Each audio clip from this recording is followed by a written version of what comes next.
I also get it on tape, is just to get your first and last name and the correct spelling of it. So if I could do that. Robert Haraldson, Haraldson. Great. I was born in Coeur d'Alene. Close and enough. Moved to Spokane when I was 10 years old. That's a history back there, too. Now I heard you saying that you knew Roy? Spady's brother, Jack. Yeah. From being kids or from later years? Back in the high school days, someplace. Oh, really? Yeah. Yeah, what a small world. But Spady's the one that I really knew. I knew Jack. I knew the name Jack, but Spady's the one that went to Lewis and Clark. And I got out of there in 1934. So that's a long LC State? Lewis and Clark High School. Oh, high school. High school. Yeah, because just across the border, there's also down all the ways Lewis and Clark College. Yeah. Yeah. Yeah, there's lots of them around, I guess. Yeah. Versus Lewis and Clark in Oregon versus. Yeah. So now, how did you get in the service? Well, I showed you some pictures there. The one of them was Don Brown. I said he was my brother-in-law's nephew, and we ran around together all the time. And at the time, September of '39, I was 23, and Don, he was about a year younger than I was. But we were up at my brother-in-law's place there, and Clyde was his name, Clyde Stricker, and he was in World War I in France at the age of 16. He lied about his age, and but we got talking up there, and he said, you know, you guys ought to go down and join the National Guard. Why should we join the National Guard, you know? And he said, well, I'll give you about 5 good reasons. He says, one, he says, won't do you any harm at all. He says, number 2, he says, you pick up $1 for every time you're down there on duty, you know. And thirdly, he said, there's a guy by the name of Hitler that's starting to move around over in Germany. And he says, you never know, we might be in another world war. And he says, if so, he says, you'll be on the bottom floor and you'll go up in rank faster. But he says, even more important than that, he says, you might learn enough to save your cotton-picking neck. I think he was right on all counts there. But And you were 23? I was 23 then, yeah. And it's Don Brown. So we went down, we joined the guards down there, you know. And in '39, then we went over to camp, you know, and back again. Well, in 1940, I showed you that thing where I went into federal service, you know. I guess they call it inducted into federal service or something. And so from there on, we were over at Camp Murray. Well, then they had the 41st Division Ski Patrol that was being formed. And they had about 200-300 guys try out for that. And Don and I, we went up, and I'd been in the Spokane Ski Club up here, and so Don and I went up there, and they were trying out on what they call a Devil's Dip Trail at Paradise. The narrow trail, and it was all icy, and Don says, you know, the only skiing he had done was back in Michigan, jumping, and he says, I don't know how to ski down a trail like that, so I showed him how to snowplow. I says, I think that if we go down there standing up, that we might have a chance. So we snowplowed all the way down. Sure enough, we made it. And the guy that was doing it for us was a Carl Hinderman, and after World War II, he was a ski pro over at Big Mountain. And so anyway, and then Ralph Phelps. By the way, Ralph Phelps, he was my squad leader when I went in. He was a corporal then. And he got his AUS commission when we were inducted into federal service. He went on down through the South Pacific, came back in command of the 161st Infantry, stayed in the National Guards, and he retired as a Major General in charge of the 41st Division. So he went. You done good. He went all the way, man. Yeah, but. Yeah. So you were attached to which branch of the service then, when you became the ski patrol? Well, we were in the 41st Division. I was still in the 161st Infantry, but we were on detached service up there. And man, we were up there on Rainier from October of 1940 until about the 1st of May of 41, skiing every day. We had. We lived in an evacuated CC camp just out of the lodge area, and ate at one that was active just inside of the park area there. They packed our lunches and fed us breakfast, and we ate supper when we got back, and boy, that was a good deal, you know. Skiing 5 days a week, and then on the weekends I had my car over there, and we'd go up on our own time and ski some more, so. The original ski bums. The original ski bums. Now, what did you think they were training you for? It was the beginning.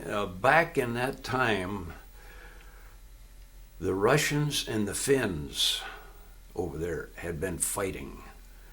And the Finlanders, they used a lot of skis, and they were good at it. And a small country like that held off the Russians till they finally made a peace agreement, you know. And that's basically, I think, where they came from. They figured they needed somebody that could work in the mountains, especially in wintertime. And of course, that served me later on when we went to Burma. We were in mountains over there, only we were mule pack then. So you were you actually doing training while you were skiing, or was it mostly just... Well, no, we trained. In fact, we had night patrols, and we had our white outfits on, and we'd pick a tree way down, you know, someplace, and ski down there and drop in and into a firing position and everything. It was regular maneuvers that way. And of course, our rifles, we had those. Our packs were set so that the rifle was. All you had to do is drop your pack, turn it over, and you're in a firing position with your rifle on the pack that way. So you got pretty good at that. Yeah, so it was interesting. And boy, I mean, I was in the best condition I was ever in my whole life then. Yeah, I don't think you could have driven a 10 penny spike into my legs. They were so hard, you know. But now, were you at this time thinking at all that you really were going to be facing action, or you were just having fun? Well, I mean, we were enjoying it, but I mean, we got some good training over at Camp Murray there. We got some excellent training. We had Colonel Saveston over there that he trained us in bayonet work, you know, and they called him Old Blood and Guts. And actually, the training I got there saved my life at a later point, I think. Saved me from getting stuck anyway. But no, we had a great time over in Camp Murray, and we were on maneuvers over there and everything, you know, in training. And then we went down to the Hunter Liggett Reservation in California, and then back. And then it was in 19... Let's see, I got out of the ski patrol up there in 1941, May, and we were on maneuvers later in California and then back up. And then in December of 41, we were scheduled to go to the Philippines. They had our baggage all labeled Plum, Philippine, Luzon, Manila, and that was all loaded on a big old white tub down there in San Francisco Bay. And on December 7th, we were on the troop train just pulling into San Francisco about 7 in the morning, and some guy comes running back and says, "Hey, they just bombed Pearl Harbor." Somebody says, "Where in the heck is Pearl Harbor?" Nobody knew where Pearl Harbor was, you know. So part of the convoy was already out on the ocean then, but they pulled it back and pulled our baggage out of that old ship and loaded it onto another one, the Tasker H. Bliss. And that was a converted cattle boat. And we were supposed to sail on the 9th for the Philippines, but they held us over till the 17th. And they had us on guard duty down along the beach down there in San Francisco. And then we sailed on the 17th finally. And that was interesting, you know, going out on a convoy like that. And they had the destroyers along there, and every so often you'd see these destroyers, they just pull back, you know, and get out, and they're dropping depth charges and everything, and that was fantastic. But we were kind of concerned because this old Tasker H. Bliss, we were down in the hold of the ship, and not many guys, just the officers that were up on the upper deck, and nobody get out at night. They closed the doors because they didn't want anybody smoking or anything out there, you know. And when you say a converted cattle ship, It was a converted. It was now 9,000 ton was the weight of it, and that's not a big deal. And the bunks, boy, the bunks are only about that far apart, you know, going up. And some guy'd take a cigarette lighter and get the guy next one above him, and he'd ram up and hit his head. Oh man, Fun and things, games. yeah. Fun and games. So did you realize where you were headed? I mean, you know. Well, we knew we were going to Hawaii then. Yeah, they told us to change their orders, and so we knew we were going to Hawaii. Did that have a reality though? I mean, Pearl Harbor being bombed and all that, or were you still kind of just along for the ride? We knew that there's a possibility of, you know, torpedoes hitting the ship or something. We didn't have any idea what would happen, but we got over there without incident and pulled into, what's the main harbor there? Wasn't Pearl Harbor, but the main one where the passengers usually come in. I can't remember the thing anyway, but. So how long did that take you? It took about, we left on the 17th, we got in there on Christmas Eve, the 24th. And the zigzag course all the way across, you know, and so anyway, we were there, and then they took us out to Bellows Field, that's in Waimanalo Bay, that'd be on the east side of the island, and towards the States, and probably the best beach in the whole island. They had a a reef out there about 2,000 yards, kept all of the coral and stuff out of the beach, a nice sandy beach. In fact, during the peacetime there, that was called Officers Beach, where the elite met there, you know. But yeah, we were there for quite a while, and I was on guard duty down the beach there, and we'd tune in radio at night, you know, tune in to get California stations. I remember one night I tuned in, and guy comes on and he says, "Now is Swing and Sweat with Charlie Barnett." Laugh, you know. But and then I was up. I was up on another outpost. We had outposts all over the cotton picking hill up there, you know, and banana plantation, and one was, I was going to say, another fruit kind that they had, and I was up on an outpost up, I forget just where up there at one time, but when the guys started coming back to the States to go through OCS, you know, and this Captain Hughes, he made a tour up there one time. He says, "Hey, Haraldson," he said, "how come you haven't put in for OCS?" And I says, oh, you put in for it? I said, I thought somebody come tap you on the shoulder. He says, oh no. He says, you want to go? He says, come on down and fill out the application. He says, you ought to be well qualified for it. So I did. And OCS is? Officer Candidate School, Fort Benning School for Boys. And that's when, at that time, my buddy Don Brown, who we'd gone through the skiing part with, he had come back first and went through OCS, and he was a tactical officer assigned down there at camp, Fort Benning.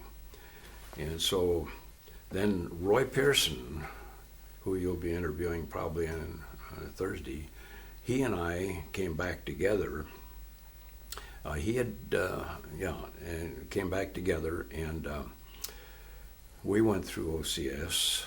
And when I was back there, at that time, the 10th Mountain Division was being activated up in Camp Hale, Colorado. That's up about 9,500 feet just out of Leadville. And this John Woodward, we had an officer that horsed around over there on Rainier and broke a leg doing flips. And so this John Woodward, who was in the 15th Infantry Ski Patrol, they were only up there for about a month and a half, I think. But he came over and replaced this lieutenant from the 163rd Infantry. Well, anyway, when I went through OCS, I knew that John would be up there in the Mountain Training Center. So I wrote a letter up to him up there, and I figured he'd be a captain by then, so I addressed him as captain and told him I'd sure like to be assigned up there when I got my graduation, you know. And never heard a word, but graduation day, why, they read off the assignments. Haraldson, Mountain Training Center, Camp Hale, Colorado. And Roy Pearson, he was assigned to the Filipino infantry down in Texas. And but this buddy of mine, Don Brown, he come up and he says, oh, you cotton picker. He says, how come you got up there? I says, well, I rode up there old John Woodward. And so he says, when you get up there, he said, you see if you can get me up there. 2 weeks later, Don was up there. So that was, I was up there on, that would be December 5th, I think, of 42. I got up there. Man, I got up there 2 o'clock in the morning, you can imagine coming from Fort Benning, Georgia, hot. Getting up there at 9,500 feet at 2 o'clock in the morning, 40 below zero. Oh, man. Not only that, but the headquarters, you had to walk up, man, it must have been 100 steps going up, the headquarters up on a big knoll up there. Man, I was puffing and blowing by the time I got up there. And, anyway, I wound up there, and then Don, he got into one of the infantry units there. And I was assigned to the headquarters company. And my CO then, Captain Robert J.C. Osborne, they used to call him the Green Hornet because he always had these big, dark green glasses on. You never see his eyes at all. And he looked over my background, you know, and he says, grocery store in the background. He said, I need a supply officer. He says, I want you to go down and take over the supply. I said, Captain, I don't know a thing about supply. He says, you bought and sold groceries, didn't you? I said, yeah. He says, that's supply. He says, get down there and take it over. So I got to be a supply officer there. And that carried pretty much all the way through the rest of my career there. But anyway, I finally, well, that's at a later point, I'll tell you that. Found why he wore his green glasses. But Anyway, we were up there, and this Don Brown and I, we were having a great time, skiing up there and everything. And then in the spring, the Eagle River ran right down through camp. I had my fishing gear, and we could grab a Jeep after hours and go down into the mill ponds down there, the little beaver ponds. Man, good fishing. Bring the fish home, put them, clean them, and get them into the mess sergeant. Hey, have these for breakfast, boy. They did. They had them cooked up for breakfast and everything. Great deal. And that was about in June, first part of June of 43, that Don and I both, we decided we were going to put in for Air Force. And since we had our commissions, we could transfer in the Air Force and go in and get our pilot training, and stuff. And we got our papers back, and on the bottom in big red letters it says, "If you have passed your 27th birthday, please do not apply." My birthday was May 19th.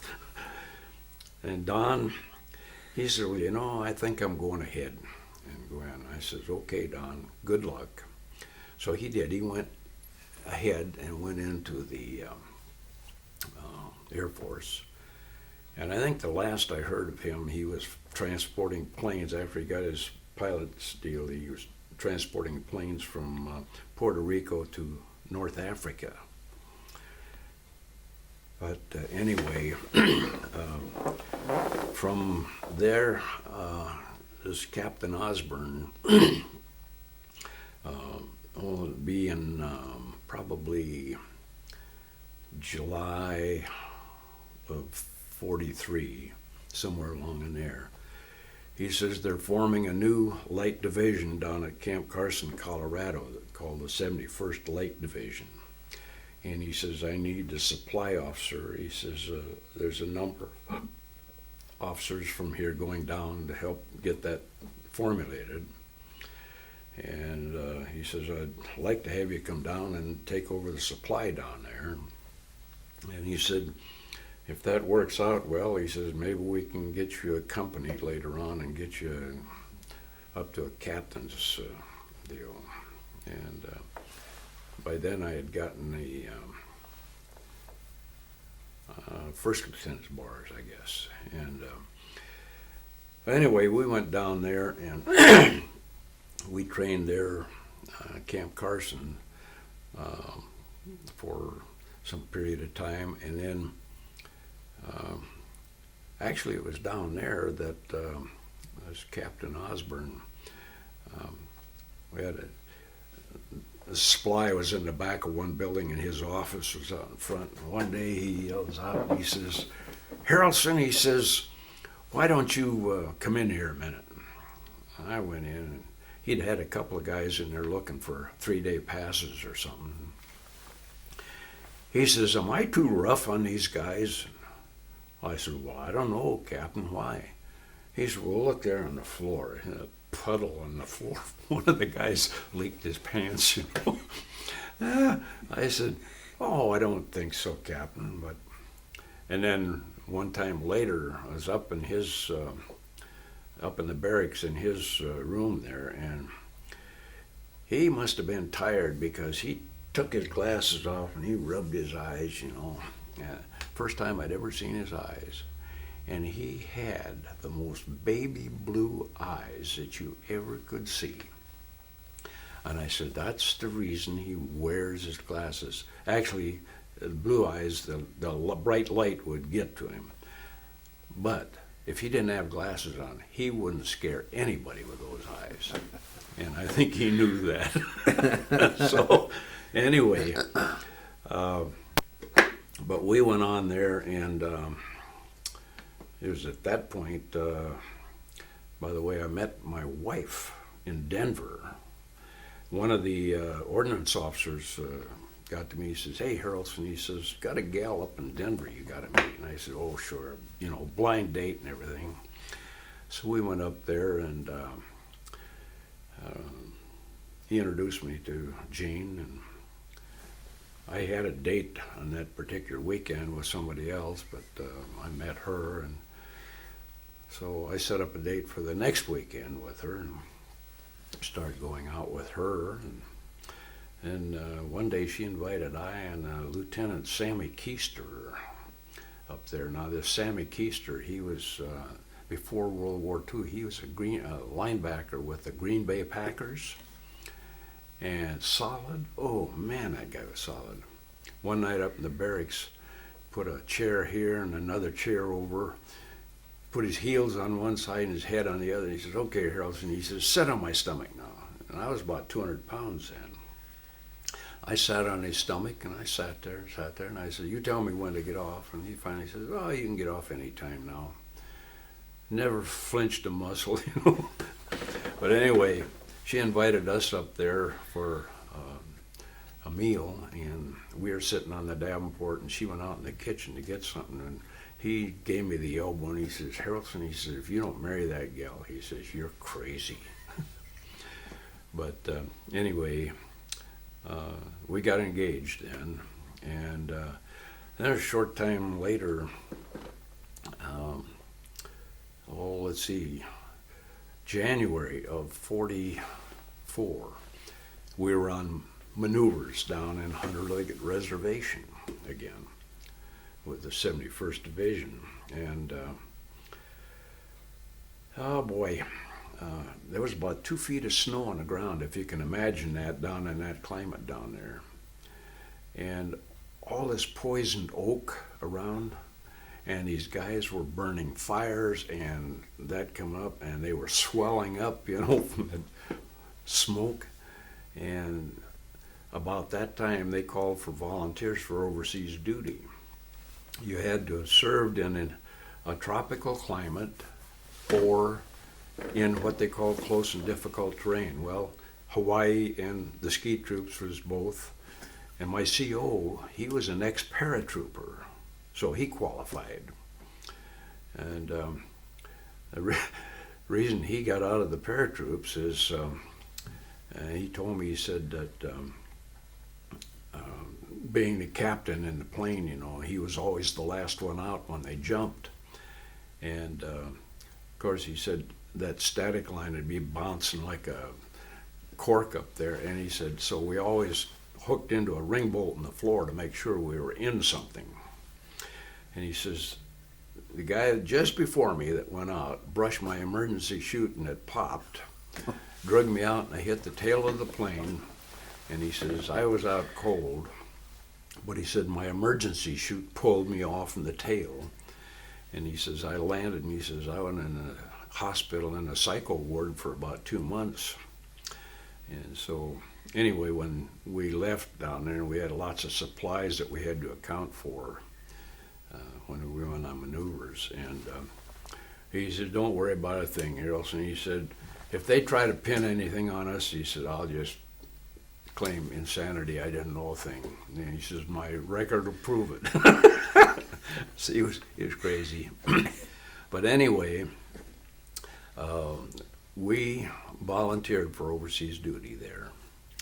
We wound up at Fort Meade, Maryland, and got there, and who should I run into but Roy Pearson back there out of the Filipino infantry.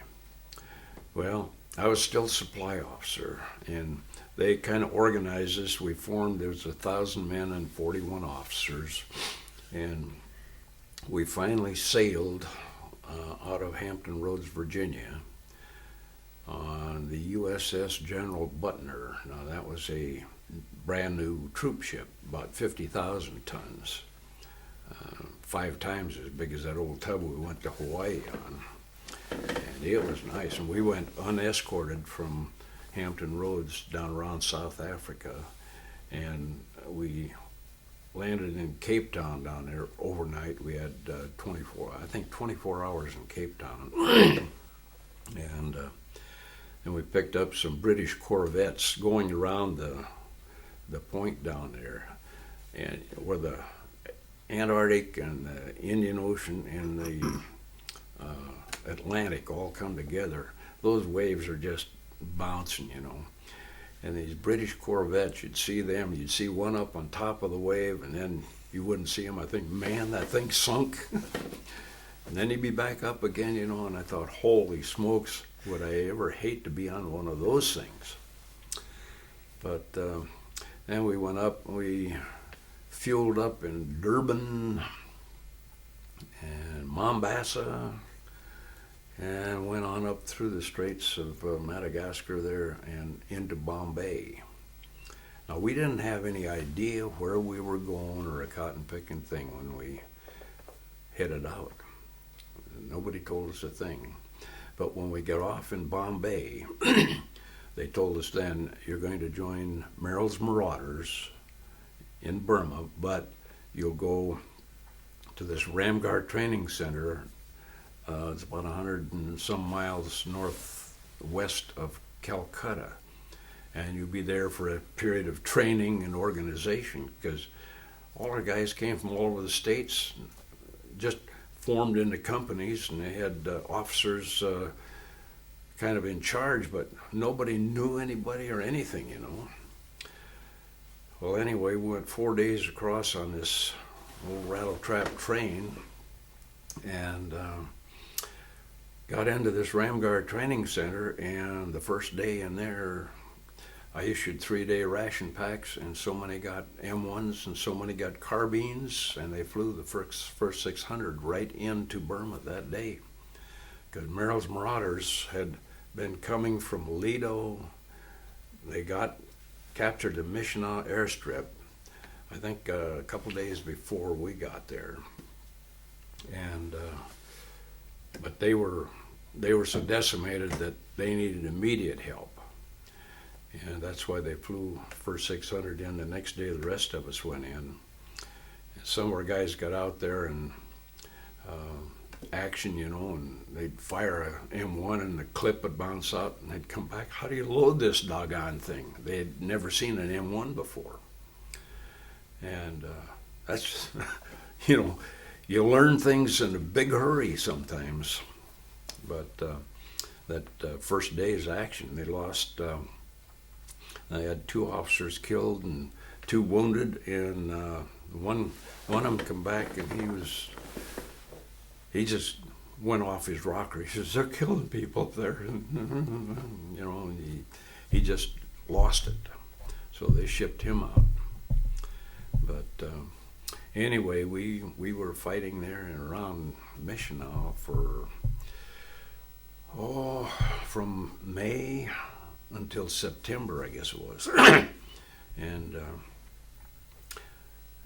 that was during the monsoon season. Now, all the pictures I've shown you there, none of them were in the monsoon season specifically, because I don't think you could have gotten anything. We had our trenches, a little slit trench that we slept in at night. If we were lucky enough to get a parachute, we could line them with parachute cloth, you know. But otherwise, and even so, you had maybe 2-3 inches of water in the bottom, and that's the way you slept at night. And in fact, when we were in Mishnah, they're fighting, and this one day, my splice sergeant, we were taking some rice and getting it ready to barter with the natives, you know, and he looked up and he says, hey, Lieutenant, he says, pipe the Yardbird. And I looked up, and here's this old guy with that old campaign hat on, and I said, oh yeah, I said, some Yardbird. I said, you don't know who that is, John?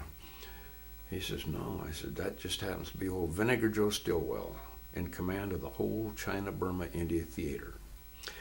Now, he was a soldier's general, believe me. He came out through Jap-infested territory with 1 squad of men all the way, and he got out there, and so he presented some medals to some of the guys there, and this Captain Betts, he was G2 or S2 there for the battalion, and he had a raincoat on down to about here, bare legs, you know. Well, Stillwell looked at him. He says, "Captain," he says, "no trousers underneath that raincoat?" "Well," he says, "you know how it is, sir." He said, "if you're in the hole at night there, and he said, it's kind of risky to get out. You might get shot." So he said, and with the dysentery that's going around, he said, "they don't last long." He said, "Well, can't your supply get you some more?" He said, "Well, I've tried, but," he says, "none have come in yet." So Stillwell, they called me over, and he said, "Lieutenant," he said, "how about getting these guys some clothes?" I said, "Sir, I've had an order back at the airstrip for I don't know how long, and nothing comes in." He said, "Well, you give me a list of everything you need for your whole outfit." And I did. The next day, we got a 6-plane load drop right in our area of clothing for everybody. I mean, shorts and the whole, because most of the guys had tossed them quite a long time back, you know. We got clothes for everybody, and so that's what knowing the high-ranking officer will do for you there. Now, getting in the Meyers Marauders, I mean, now looking back, people that know history know the Meyers Marauders. When you got in, did you realize what this was that you were getting into, or was it? Oh yeah. I mean, we knew exactly by the time we got out there what we were doing, and some of our guys, we had Lieutenant Adkins that had the INR platoon, intelligence and reconnaissance, and he'd go out with his platoon every day and trying to make contact with the enemy out there, and usually they did. Sometimes they didn't get back that same day. They'd be out overnight, and Adkins told me several times, he said, "Man, we got in there," and he said there'd been a firefight with some Japanese, and the Japanese some of them were dying. He says, "There's one night," he says, "I laid not over 6 feet from a guy that was dying. He was sitting there moaning," and he said, "didn't want to put him out of his misery because I'd attract too much attention, you know." And he says, "We just had to wait." And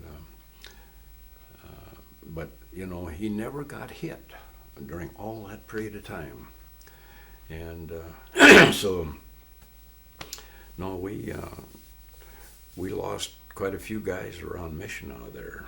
In fact, being a supply officer, I think it was L Company, Captain McMasters, and he and 4 of his enlisted men had been missing in action for about a week. And somebody from I Company had been up on the front, came back through, and they found the guys, and they'd been hit by a Japanese light machine gun, you know, all of them killed. And so I had to take a crew of guys out, 3 guys in there, and I got them out there, and of course the medics gave us masks to wear, you know, and stuff, because after a week out in that climate over there, they're not good. But got out there, and these guys, they started in, "Oh, Lieutenant, I can't do this. Makes me sick." And so I says, "Hey, that's okay, guys." I said, "Let's go up. I'll go up to I Company up there," and I says, "I'm sure there's 3 guys up there would like to swap places with you and do this job for me." You never saw 3 guys do harder work in your whole life, because they knew what the front line was doing up there. And frankly, all of us front line pretty much wherever you were. But what was it? How would you describe? I mean, when you look around, so I can understand the environment you're in. What do I see? Well, where we were right there, there was a roadway that went down into the town of Michigan, and where we were between the roadway and the Irrawaddy River that flowed along. And the Japanese, were pretty expert at night. They would come up along the river and come back in, and you never knew where they would be. And of course, they'd been over there in the jungles from 1942, early 42 on, So they were pretty well equipped, and they knew the areas and everything. And is it thick jungle? I mean, is it a very thick jungle? I mean, do you see anywhere, or do you just see? No, you can see there are some open fields, but then there's some very thick jungle areas too, and so it's a kind of a strange mixture there, I think some of the pictures in there would show you some of the guys coming on there when we went south in Burma, for example. Mule packs going through dense jungle that you couldn't see either side, But then you'd be out in open fields, and but it's quite a thing. And you're using everything possible to move gear, mules, elephants. Well, around Missionary there, that was fairly flat in that particular area, and so we were fortunate there. We didn't have mules in there at that time, but one of the Chinese units that had been fighting in there, they had some animals that were hit, and they're small Chinese horses. They're a lot smaller than a mule. But we had a guy that had been a mule skinner from way back, and so he went to the medics. He got some of these animals, and went to the medics and got some sulfa powder and stuff and treated their wounds. And it was about a week, 10 days, he had those animals ready for packing. And so we used those going back into the airstrip and packing out ammunition and stuff, and pretty good, because we didn't have a Jeep in there at the time. Were you always on the move, or did you have a camp that you worked from? Well, we were pretty stable in there, and the different companies would move forward. But the fighting around Mission out there was almost like trench warfare in World War I, in the sense that the Japanese were entrenched in the town, and there was a lot of mortar back and forth and artillery and that kind of stuff. So it was close encounters, you might say. And their 70 millimeter cannon or rifle there, they called them whiz bang because they point blank, almost, and bore sight them, you might say. And one of those things would go off and you hear bang, bang, just that quick, you'd hear the report of the gun going off and the shell would explode someplace, and you never knew how close you were going to be.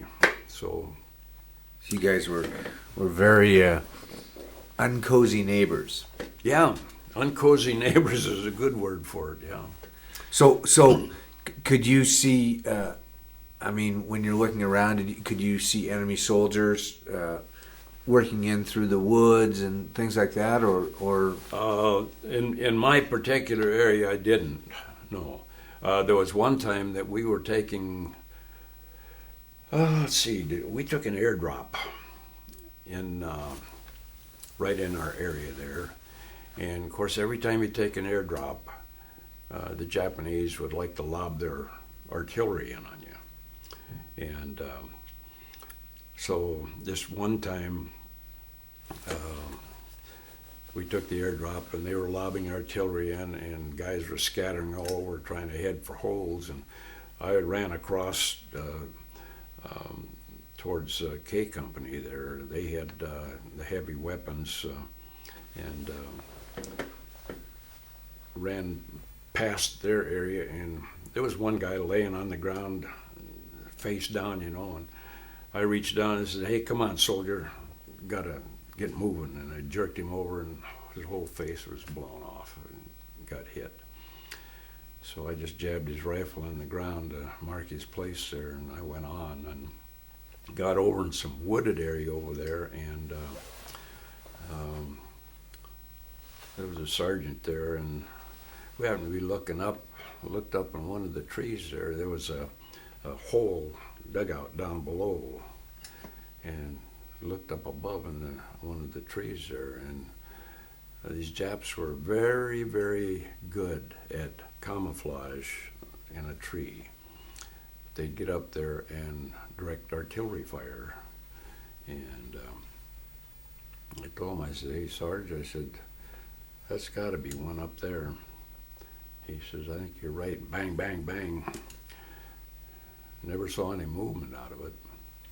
Now, whether he was in there or not, I don't know, but it went along, and then they tossed a grenade down in the dugout down there, which if he was down there, that would have got him. So, but so you guys, you faced everything, because I mean, you had sniper attacks, you had artillery coming in, mortars, and then on top of that, you're in this jungle environment, so you've got, I assume, malaria and... Oh, yeah. In fact, the predominant things over there were typhus, cholera, malaria, and amoebic dysentery. When we first got out in the field out there, our only water supply was a big rice paddy. And to get water out of it, you had to find where a water buffalo had gone through and squashed it down enough so you could get your canteen down in there. And then they gave us Haraldson tablets to put in. You know, if your water was a little murky, you'd put in maybe 2 tablets. And we were putting 4 in there and figured that'd do the job. And then you pour it out in your canteen cup, and then you take your fingers and get the bugs out before you made coffee or anything. But the thing that it did not kill was the amoeba cyst. And I got a 30% disability for amoebic dysentery. And that lasted a little over a year until I got home. My family doctor treated me with carbazone, which is a form of arsenic, and emmetine shots for 30 days. And I almost died from that. In fact, he had to come out to the house one Saturday. I'd just taken a swallow of milk and a bite of banana, and I doubled over. And my wife called the doc and says, "He is so sick." And she says, "Bring him down." I couldn't even get dressed, so he came out to the house. By the time he got there, whatever it was, I was through it. But you could see my outline on the bed where I had sweat. And he said, "You were one sick boy." I said, "You don't have to tell me that, Doc." He says, "Well, the only thing I can think is that all of this treatment has built up in your system and cut loose all at once." And he said, "If that's the case, we might just have licked this." Because he said the only way you can get those cysts, they lie dormant in your system, and he says you practically have to burn them out. And 30 days later, the vets called me in and declared me healed, and that was it. I've never been bothered with it. So, What was Meyers Marauders' goal? I mean, did they have a goal they were seeking? yeah, see, most of the supplies going into China were all air supply, and there was an awful lot of planes lost flying the hump going into Kunming. And the goal of Meyers Marauders, and there were British troops fighting in Burma and Chinese troops also along with, but Meyers was the long-range penetration unit that went in to cut supply lines and everything. And their main objective was to open up the Burma Road going into China. And they later called that the Stillwell Road. I gave it the name, I think, Stillwell Road, because of his actions over there. But that primarily was the main objective there. And that would save us from having to fly over the hump. Right. Then. Yeah. And in fact, following up Meyers Marauders out of Lido as they came down towards Michigan, that probably was about a 400-mile run there. They were putting in pipeline to take fuel up into China, and also grading roads and stuff. They had engineers following back along the line there, because they figured that this time they were going to get the Japs out of Burma. And so anyway, we fought there in Michigan, around there, until about September. And by then the Japanese in and around that area were all pretty well taken care of. And so they had what they called Camp Landis. That was for a private that was the first guy killed over there. They named this Camp Landis after him. And we were in there for a period of time. We got in a lot of replacements, officers and enlisted men, and they reorganized in that area, and they called it from there on the Mars Task Force. It was still all the 5307th Composite Unit, but Merrill's original outfit had Brigadier General Frank Merrill, and so they called it Meyers Marauders. And when we went south in Burma, Merrill was out, and they had other commanders in at the time, and they just called it the Mars Task Force. And so we started south in Burma there. And you take, just before we crossed, a big rice paddy there. Generally, when you cross something like that, they'd call in the artillery and have them fire phosphor shells, smoke.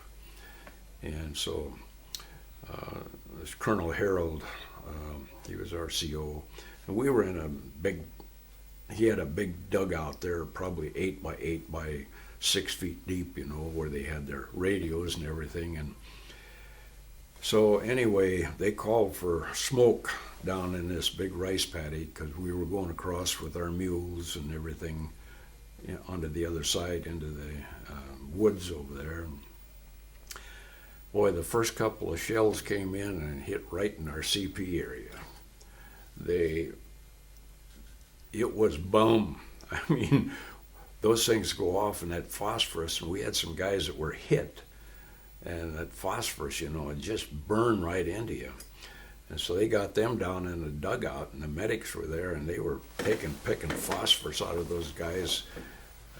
They just closed everything down so it was absolutely black in there, and they could see the phosphorus and pick it out with pinchers there. And I finally got those guys out, but everybody dove into where the CP was, and this Colonel Harold, and he got the artillery on the phone. He says, "You cotton pickers, you're firing right in our place." He says, "If you don't quit it," he says, "we're going to turn our mortars on you." They stopped right now. But that happens in war, They call it friendly fire. That your guys, some are killed by friendly fire, not intentional or anything, but just when you're firing a weapon down a certain distance, and if you get off just a little bit, it can be devastating. Well, especially then, it seemed, because communication was different. Oh, and you guys were it sounds like Meyers Marauders were clipping along faster than people could keep up with them. Didn't you have to have supplies flowing into you? And well, yeah, they had supplies flown in. Merrill's outfit coming down the road, they had supplies flown in, and airdrops, and Then when we started south, we were all mule pack and airdrop because we had no roads that we were operating then. We were operating on mountainous area, and being a supply officer, boy, at one point we took an airdrop up on a peak, and it's about 6,000 foot, and the drop field was about 50 foot by 150 foot. And the lead pilot, he made a drop, and one of the next guys, his drop went over the way down. And he says, "Come on, guys." He says, "Get on the ball." He says, "Those guys are not going down, pick that stuff up clear down the bottom of the hill." He said, "The Japs will get that." So he said, "Either get on the ball," or he says, "We're going back for some dual training back there." So, I mean, then they came in, and boy, they stacked that stuff right up in a pile for us. Those chutes had just barely opened enough to stop it and pack it right up. And I'll tell you, those guys in the C-47s and the drop crews, they were tremendous. And sometimes they'd be flying on their runs, they'd be over Jap territory, and the Japs just loved to fire at them. In fact, on one of the drop crews there, one guy was killed with a bullet, you know. So would these be mostly goods that you would dispense from that? Well, so they come down, and you kind of dispense them. So you aren't having to haul all of these all the time, right? Well, no. What in supply like that, you have a central supply, and you stack up all of the stuff there, and then each company has its own supply officer, and they come in and they get each one gets a certain amount. You have drops for the animals, and that's free drop, like grain bags dropping, and the other would be ammunition. If they need ammunition, why they sort out the ammunition, and then food especially, and so that's the basics in the supply area there. Oh, and we had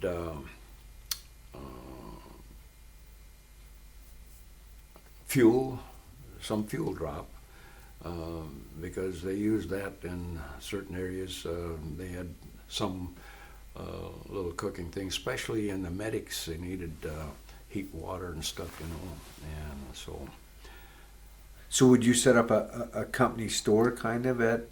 I mean, how did you disperse the ammo? It's all distributed out there, and because we were on the move, you know. You take an airdrop today, and the next day. You'd have it all packed on mules, and you were gone. And boy, that must have been a managerial task to, as this came in, know what you were getting, and then you got, like you said, different divisions coming in and divided up, and who's getting what, where, and who's got ammo, who doesn't. Because I assume that also they're not always. All the troops aren't just together in these little clusters. They're all scattered. They're scattered pretty much along the way, yeah. And of course, when we were headed south, you had your companies, and certain companies that bivouac in a certain place, you know, and kind of on an outpost basis there. But it took a little doing that way. And then if the weather was socked in, so the planes couldn't come in, you know. So during some of those times, you were still maybe a little in the monsoon season once in a while there. When it'd sock in, why, they couldn't fly in. They'd be above the clouds, and they'd have to go back to Michigan, where the airstrip was. And so were you running out of ammo and food? You could be running out of ammo or food, depending on whether you're in heavy firefighting or not, and so on. But it's interesting times there. Well, that's the thing that the history books don't cover a lot of is You got all these troops there, and that's great. But without weapons, without food, without clothing, without all that, forget it. Yeah, and this to me, this is why the U.S. Won the war. I forget the guy's name that was in charge of the Japanese when they hit Pearl Harbor, the airplanes. He had been educated in the United States, and he was one of the high-ranking officers there. And when they wanted to attack Pearl Harbor, he didn't want to do that. But all this Tojo and the rest of them over there said, "Oh yeah, we got to knock out their stuff." He said, "Well, we'll do it." But he said, "I'll tell you," he said, "you'll have a tiger by the tail." That was his expression. And you might get them down now, but they're going to get back up and really wham you. And that is the one thing in World War II, the hit in Pearl Harbor. If they hadn't hit Pearl Harbor and gone directly down into the Philippines and stuff, Roosevelt would have had a hard time getting us into the war. But the minute they hit Pearl Harbor, that was a protectorate, that was World War II. And as a result, every bit of supply and everything in the U.S. all gelled in together, and they just outproduced everything. Ships, planes, and the whole cotton-picking bunch. And probably in your videos here, you're going to get into some of these Rosie the Riveters and stuff like that. And but for everyone on the front line, technically it takes about 10 in the background to keep that guy supplied and keep him up there going.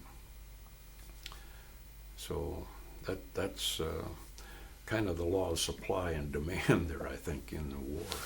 See, it's real interesting to, as I said, to think of that full picture of. I mean, today, if I wanted something, I'd send a fax and they'd ship it out to where UPS would probably deliver it to the war front for me. But you're out in the middle of this jungle somewhere, and you've got troops coming and going, and who's still alive and who's not alive, and who's out of what and where.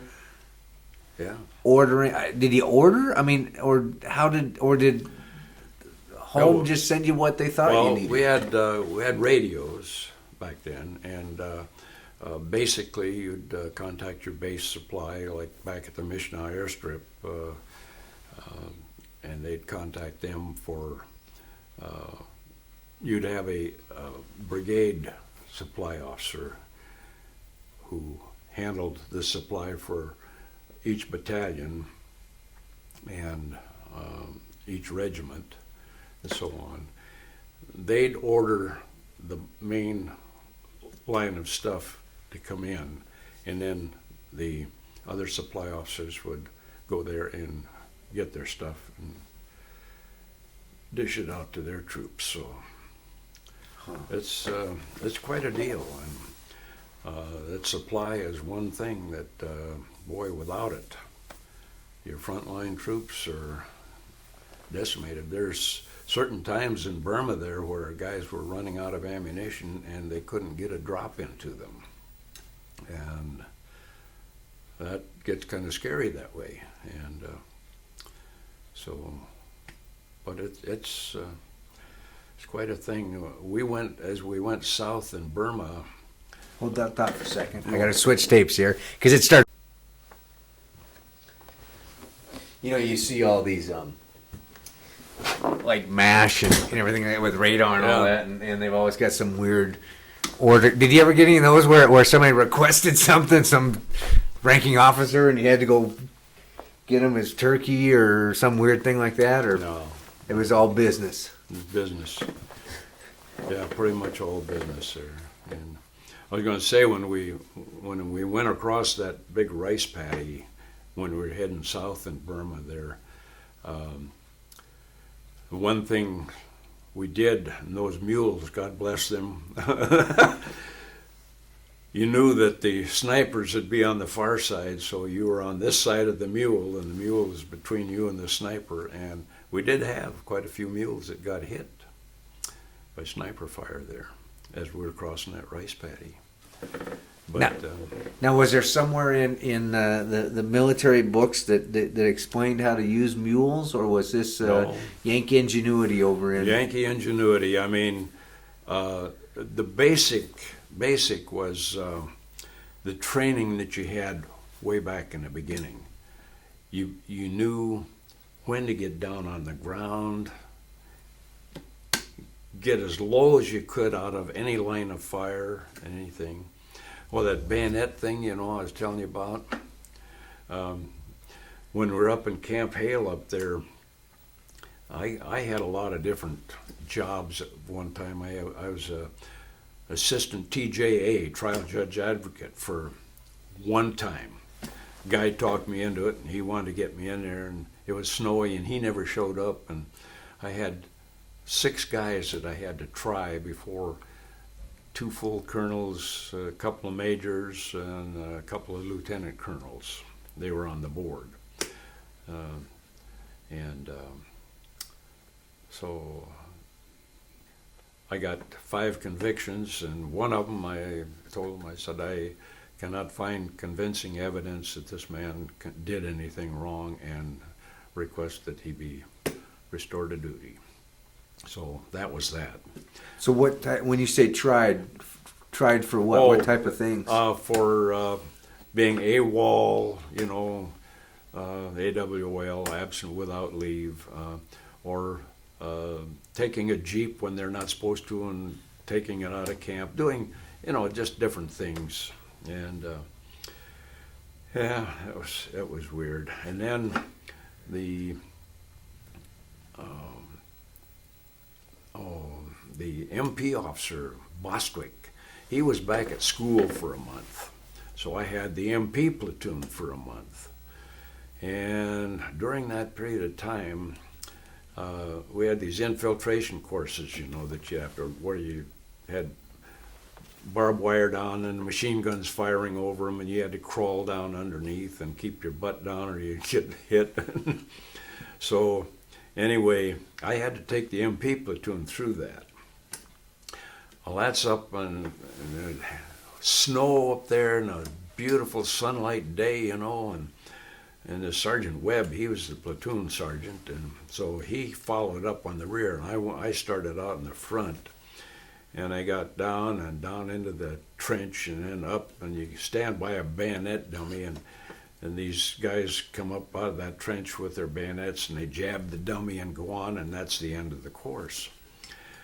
Well, I got down to Sergeant Webb, and he come up out of that trench, and he was bleary-eyed, and he looked at me and he said, "I'll get you, Lieutenant." And he made a jab right at me with his bayonet. And, of course, the training we had in this Sabiston over there in Camp Murray, we did a lot of that. You just parry the blow, and so old Webb, he had his bayonet bare, and he was going for me. And I never thought anything about it, and I just parried the blow, and he went on by, And later that day in the mess hall, he come up and he says, "Boy, Lieutenant," he says, "I'm sorry for what happened out there today." And I says, "What happened, Sarge?" He says, "If you hadn't parried that blow, I'd have run you right through." I says, "You would have? How come?" He said, "Well, yesterday Captain Osborne and I went up on Mount Holy Cross, and we got up above 13,000 feet, and he says, I got sunstroke up there." And he says, "Out there in the course today," he said, "it hit me again." And he said, "I just plain didn't know what I was doing." I said, "Well, thanks for telling me, Sarge."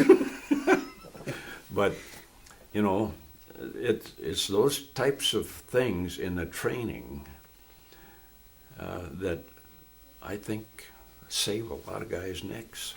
And So when you get put in this situation, it becomes second nature. Just automatic. And in fact, when I got out of the service, I went back in the store, and I was down at Pacific Fruit one time picking up produce. And they have these big metal ramps standing up there, and the cement thing, and where the trucks back up, and they'll drop these metal ramps down on the cement and then push them into the truck so they can run hand carts in there. I was standing there with a Just Grandstaff one time and loading up produce, and one of these guys come up behind and tipped one of those things over, and man, the minute that hit that cement, I flopped. I was right down flat on my face. And old Jess, he looked at me, he says, "What's the matter with you?" I says, "Tell them guys never to do that again." I said, "That's just like a 150 going right off in your ear." And I said, "That's just automatic reflex. You're down as flat as you can get, as quick as you can get." So Did you? I've talked to some people. It's real amazing. I mean, some people, World War II got done. They came home and that was it. They just put it out of their mind. Others have a good friend, their father, that still 50 years later has, every so often has nightmares of it. Did you have any of that, or did? No, I got home and I got married, started raising a family, and went to work, and that's why I say my combat infantryman's badge and my South Pacific ribbon that I had 4 stars on, and my presidential unit citation for the Meyers Marauders. I don't know where that stuff went. It's gone, and I hadn't thought about it until just recently here. So It was probably no big deal when you got back, really. No, it wasn't. I mean, in your mind. Yeah, and when we got back, we didn't come back all in a big group or anything. I got back, I flew from central China all the way home to Seattle. I had enough points built up, I was in long enough and overseas long enough that built up points. And so, yeah, I flew from Chikiang, China to Kunming, over the hump into Calcutta. I had 6 days in Calcutta, and then to Karachi in Western India, now Pakistan, I think it is. And I had 14 days there, and I was there in an officers' club there when they dropped the bomb on Hiroshima.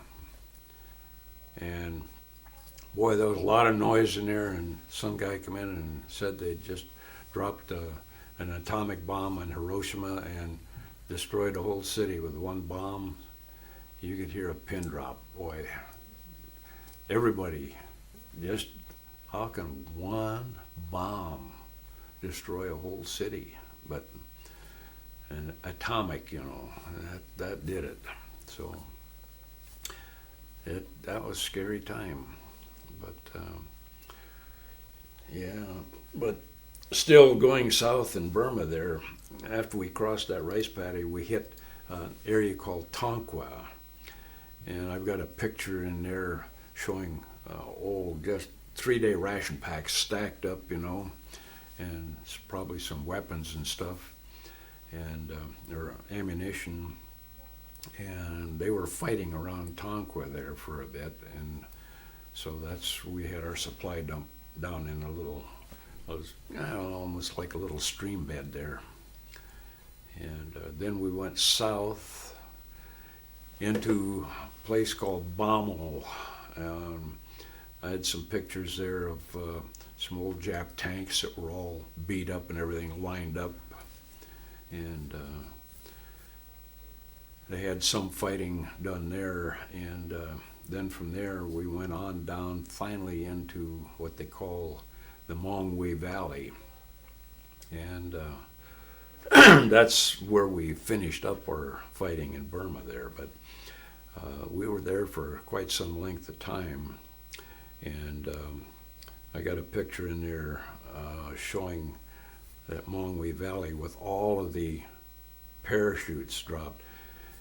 And this is why I say these guys in these C-47s, boy, I'll tell you, I respect them and their flying abilities and everything. This Mongwe Valley was ringed with hills, peaks. And they were fairly high peaks too. But the day they brought in that airdrop, as supply officer, I was on a hand crank unit, radio, in contact with those guys. And you could hear them talking back and forth up there. And the lead pilot, he said, guys, he said, we're going to have to go down through this stuff eventually. It was all socked in. below the peaks. And he says, we're either going to have to go down through this or else go back to Missional. He says, we're going to run out of gas if we don't. And finally, he made one more pass. He says, well, he says, I'm going down through. He says, if I make it, I'll let you know. And he says, call you down. And all of a sudden, here comes this C-47 down through the clouds. And the elevation is probably, I'd say a good 600, 800 feet, below the clouds, clear as a bell. He says, hey guys, come on down, the weather's fine down here. Pretty soon we had 26 plane loads, airplanes circling down there, dropping in that area. And that was really a sight, to see. But those guys, he just figured that the peaks were here and peaks were over here, and the valley had to be down there someplace, so he hit the center of it and came down through, and they made her and dropped everything. Was that the end of the campaign? Is that where the goal was to get to, or was there still further to? Well, that was just, we were in a kind of a roadblock position down there on the Burma Road down toward Lashio, and this were just supplies that were needed. See, we had I'd say we had a brigade down there at that point, because we had, we had the 124th Cavalry, the 475th Infantry, and there was British and Chinese units that were around too. And so anyway, another interesting point was this brigade supply officer, and he had a big deal on one side that had been dug out there about 8 feet deep, where he had his control thing at. And there were mules wandering around, and the minute all the drop got in, the Japs started shelling artillery. The artillery come in, and everybody was diving in this hole. And I got down in the hole, and there was one deal going out, and the rice paddies were stepped up, and the Japs were up above, and they were firing down toward us. And anyway,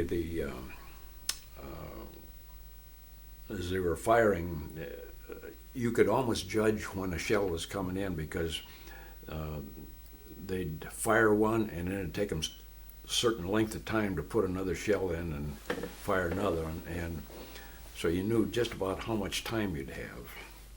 So I got out of the big area there, headed out along a rice paddy and dropped down. Another shell came in.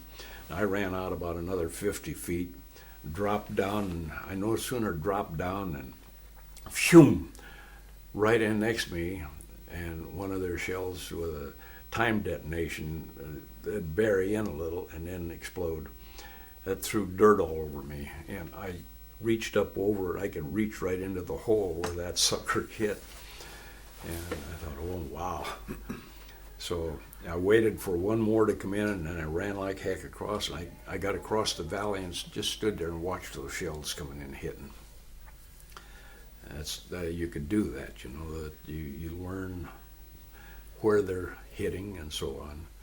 Now the U.S. artillery, when they did it, they would pinpoint and they'd traverse, they'd cover a whole area. But the Japs, they just point the gun and fire, and the natural dispersion there would take care of their target, I guess.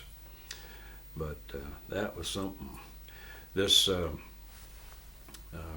Lieutenant Adkins, I told you about earlier, that had the INR platoon, and anyway, this one time there, for all intents and purposes, the fighting was all done. He came down from the headquarters, which was up in this bowl-shaped area, and came down past my supply dump, and we went down. There's this Moangui Valley, the stream down there, and so we went down and took a bath down there. Man, that felt good. And On the way back up, I said, you know, Ed, I said, isn't it going to be great when we get back to the States and sit down to a nice big lettuce and tomato salad and maybe a T-bone steak and mashed potatoes? And he looked at me, he says, you know, he says, I don't think I'm going back. I said, you don't? I said, you mean you like it that well over here? You're not going back? No, he says, but he says, you know, I just can't picture anything back home at all. And he says, it's strange, but he said, I don't have any vision of anything back there. Well, anyway, we went up, I dropped off at my supply dump, and he went back up the headquarters, and he and an Indian lieutenant went up on the ridge, and they stood up there for a minute, and in the night, a Jap light machine gun had set up in there and got both of them, just that quick. And boy, there's a Bible verse says, where there's no vision, the people perish, you know. And I think of that every time I think of Adkins. But he just didn't have any picture of what it would be like to be back in the States. And he went through the whole cotton picking thing, though, getting shot at every day, and yet, and just spur of the moment when they figured everything was all done, it wasn't quite done yet. Yeah. How did you deal with that aspect of war? I mean, you saw a lot of soldiers come and go, I would think. And yeah. Well, like I say, I had to bury 5 of them there, this captain and his 4 guys, and when you have to dig their dog tags out of their chest cavity with a bayonet to find out who you got there, why, boy, in 5 days, they can almost be eaten up by maggots. In fact, I got one picture of a Japanese skull there that is just as polished as can be. And but I don't know. I've seen a lot of them get killed over there. I've got pictures there of one I company. Pappy Clark and one of his other officers, they were killed down south in Burma there, and 5 of their enlisted men, and they had them all lined up there and everything. I got a picture of a cemetery that the 475th, and they had about 3 of them going south in Burma. But that was just at some given place they chose to. Yeah. Yeah. They had a lot of casualties in one area, and then they got the natives to build an area around, and most of them were, they bury them right on the top of the ground. That was typical of them over there, and then heap a mound over them. But no, you get to the point where you figure, well, that's what war is about, you know. They're killing people and wounding them and everything. This buddy of mine, Don Brown, that went into the Air Force, you know, and this one night down there in this Mongwe Valley, and the British and the Chinese were pushing the Japanese right into us. And boy, they threw everything they had trying to break through so that they could go north, you know. And we had these 150s, 150 millimeter, and those are big enough.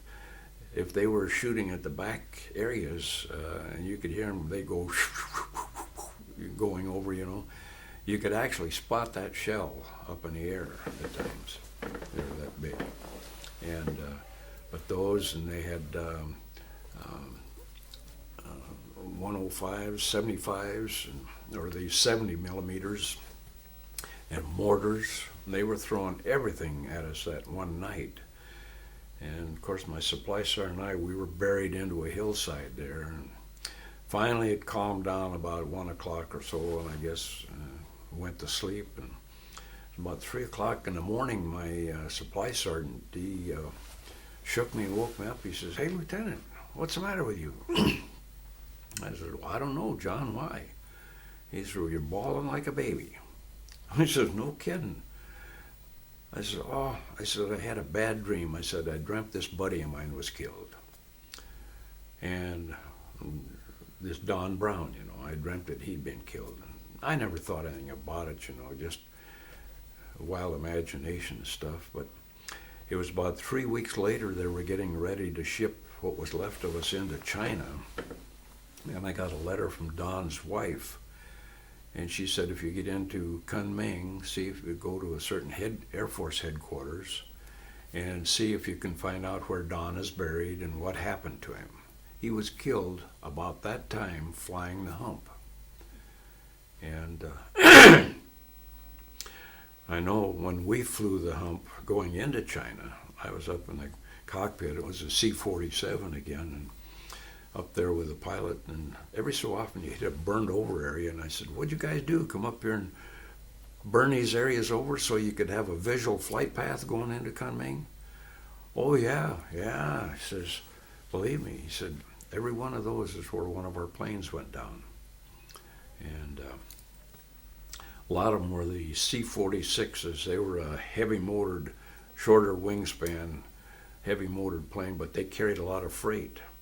But they'd lose a motor, boy, just like a lead balloon, They'd go down. And but anyway, finally got up into China there, and I never did find out what happened to Don, but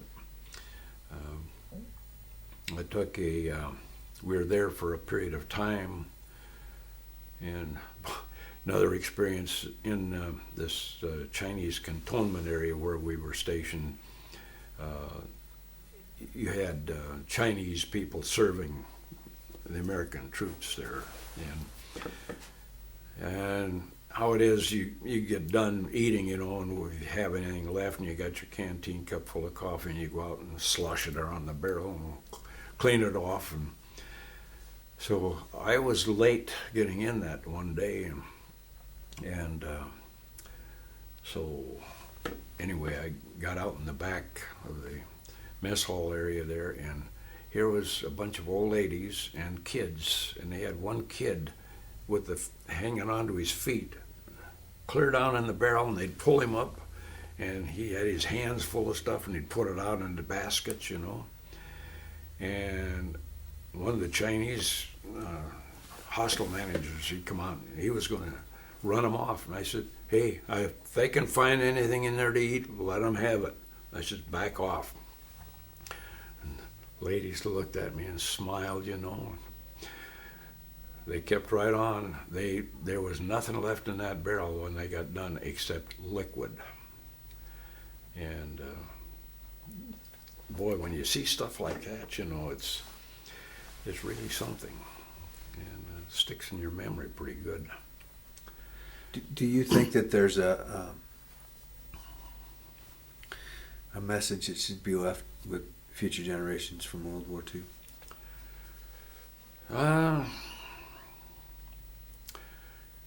Yeah. Let me finish my story going up first. Okay. We took a convoy from Kunming to a place called Chekiang, where eventually they signed the surrender terms between the Chinese and the Japanese. But on the way up there, we were going along, and boy, come along around this one bend, and here was just a huge deal of crushed rock. And I turned to my supply sergeant and I said, Sutton, we got her made. The engineers are up here ahead of us. And then we went around another bend, and here were Chinese women and kids and everybody. They had bamboo hammers, hammers on bamboo, sitting with rocks like this. They made the crushed rock that way. A little further on, there was guys with bigger hammers, with bigger rocks, breaking them into smaller ones. And then finally, with sledgehammers, breaking big rocks into the littler ones. It's absolutely amazing what they accomplished by hand labor. That whole airstrip in Kunming, it was a beautiful airstrip there. Just like a black asphalt, And the way they made that airstrip is crushed rock, and they had a stone down on one end of the airstrip that was probably 10 feet high, and 15, 20 feet wide, had a hole drilled through it and a big pole, and then ropes on there, and the Chinese would pull that and back and forth. And they said that as they were pulling it, they get moving, and if one of the Chinese had happened to slip and didn't get up in time, he became part of the runway. Just crushed them right in. And but life to them over there was so cheap. When we flew into China, I was talking to one of the crew chiefs there, and he said they had flown Chinese units in these open door planes, drop planes. Guys would sit in the doorway, hanging on the side. There'd be 3 or 4 of them in the door, packed in. Some guy'd come up and want a seat there, and he'd just give a guy a shove and kick him right out, and sit down in his place. And they'd sit and laugh at him going down. But it's weird. But I don't know. As far as looking in the future and everything, I'm kind of a biblical nut. We had over there this Ord Wingate, who was he was an avid student of the Bible, and he studied Old Testament scripture when they went in, and get in around the walls there and stuff, and where they blew the trumpets and confused everybody, and 250,000 guys down below slayed themselves. And I look at Israel now in that 6-day war. Now that Moshe Dayan, the guy with the one eye, he was an avid student of this Ord Wingate, who was killed over there in Burma. And but he got into Old Testament scripture too, and studying on sudden attacks and everything, and that's how I think God protects them as a nation, gives them the ability to see what's coming, and rather than wait for somebody to hit them, they're going to hit them first. So, but no, as futures as wars go, things have changed so much now over what it was way back. Your communications, cell phones, man, you've got these global satellite positioning things and you can get up there and you can look down and you can see people walking on the ground actually. So the war now is going to be I think a far different thing. I look for it to be more terrorist activities than anything else.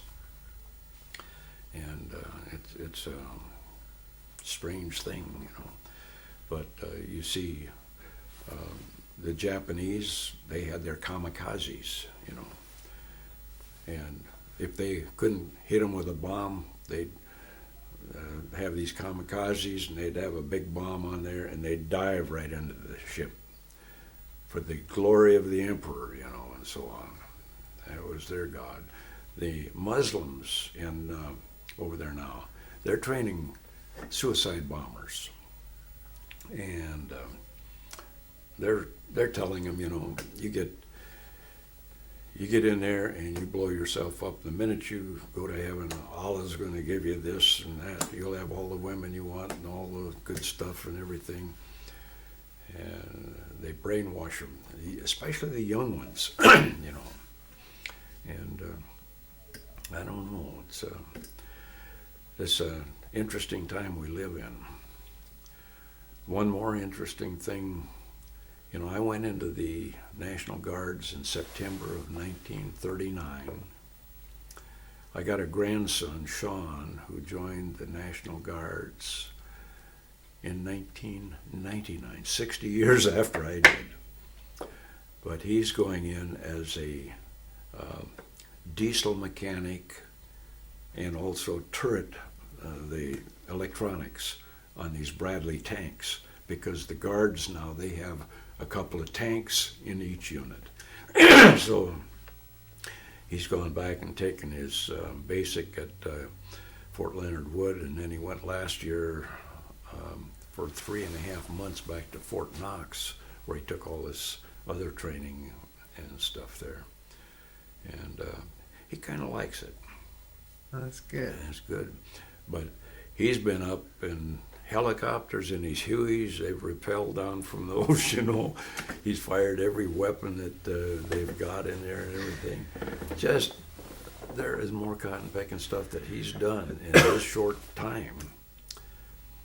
But they still need that basic, because if they get out in infantry tactics anywhere, they got to know when to duck.